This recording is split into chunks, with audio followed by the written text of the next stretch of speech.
On Superman's 86th anniversary, James Gunn revealed that that Superman Legacy is now being called Superman. Yeah, the name change and the suit so teaser. bold.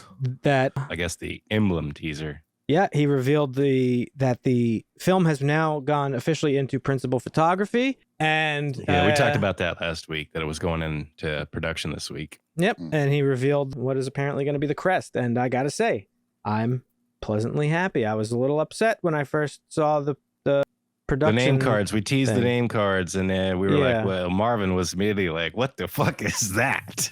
That shit was I think ugly was as his fuck. reaction. It was like, Well, it seems to be a hybrid of the classic red and yellow Superman crest and the Kingdom Come crest. It also looks very similar to the current animated show, My Adventures of Superman, which is like sort of like a little spin on the Kingdom Come emblem. But yeah, no, I liked it. I was a little bit nervous, but from that angle that they showed, I think it looks pretty cool.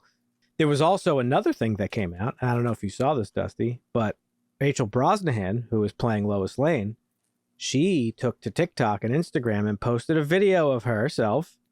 And on either side of her is our Lex Luthor and Superman actors. Yep. But it was set to the John Williams Superman score. oh, really? No. See, I'm in a mode now where I am not getting into like the teasers or the leaks. I'm trying to, like, if it's official news, like there was news this week that Wendell Pierce has been cast as Perry White in Superman. He's a great actor. He's going to play the formidable Perry White, the holy shit, this guy's a fucking crazy, like hard ass Perry White. But no, the video that I'm talking about is just like, it's just them on set, like to be like, hey guys, we started filming, but it just happens to be set to the John Williams theme.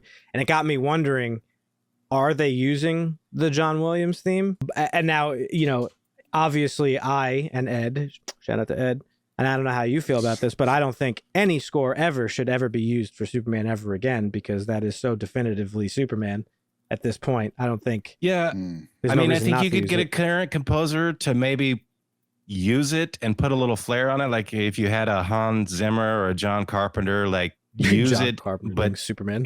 in a little bit of a different way, it would be amazing. But to use the original source and also change it a little bit, I would be okay with that. But I'm with, like, that is the Superman theme to anybody that grew up with Superman. Yeah. And like, you know, a lot of the Zack Snyder fandom, they have a really hard time accepting why that film is so definitively Superman and why Christopher Reeve was so definitively Superman. They just don't seem to understand it. And like, that's fine if you like a different thing, but it's not just because we grew up with it. It's because they, like, he literally embodied the fucking character. The movie, it changed fucking cinema forever and happened to be a great superhero movie and a great Superman movie and all this stuff. So here I am speculating now what this movie's going to be about. I think he is taking elements from all his favorite Superman comics: Superman for All Seasons, All-Star Superman, Kingdom Come Superman.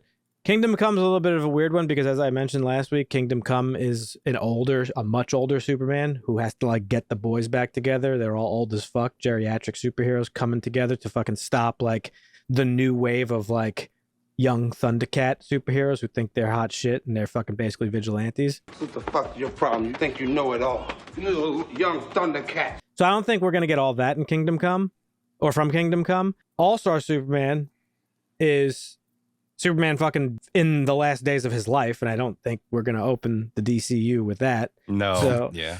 And then I saw a video Ryan Airy did from Screen Crush talking about he was speculating the snow on his suit was like very much in your face and how that could be a representation of winter from Superman for All Seasons. My initial thoughts of seeing the pictures, like, okay, is somebody throwing snowballs at Superman? Did somebody throw Superman down because he has a little bit of snow on him? Like, why is there like snow packed I think on the his shoulders? obvious would be that he's just at the Fortress of Solitude. Yeah, Right. maybe. And he's just standing outside for so long that the snow builds up on him. But right. I don't know. Yeah, we'll see. It's interesting. Funniest thing to me was people saying it looks like a basketball. Like, yeah, it's like, what are you talking about? Have you ever held a basketball? It doesn't look like that at all. Yeah, that was funny. You saw that too? Yeah. Or did you see me replying to it? Probably saw you replying to it. Final thing I'll say on Superman, I like that he changed the title to Superman. Okay? Yep. Just simple. It is what it is. It's Superman. Okay? Yep. And interesting to note that 2 other castings have been made that were kind of like sort of under the radar, but he did cast Miss Tessmacher and Otis, whom are both original characters from Superman the movie. They are not comic book characters as far as I'm aware. Correct me if I'm wrong, and you're listening. I don't know. I don't. I'm pretty sure Otis and Miss Tessmacher are characters from the movie specifically, which means there is going to be some of that Donner Superman inspiration in there. And I think that's why the original working title was Superman Legacy, because it's him inspired by the legacy of Superman and everything that means. And it's not the legacy of Superman. Staying true. Well, it's a double entendre. It's the legacy of Superman in this world that he's introducing us to, because Superman is an established hero. He's already said we're not going to get an origin story. And the legacy of Superman in our real world, because like he is a fucking larger than life figure. More people know the Superman logo than fucking Coke. And like, I think it's like the 3 largest symbols most recognizable symbols on Earth are like the Superman logo, Coke, and I forget what the other one is. I can't remember off the top of my head, but it's like, it's a huge deal. WhatsApp. WhatsApp, is that what you said? Maybe WhatsApp. Everyone uses fucking WhatsApp, dude. Yeah. It's insane.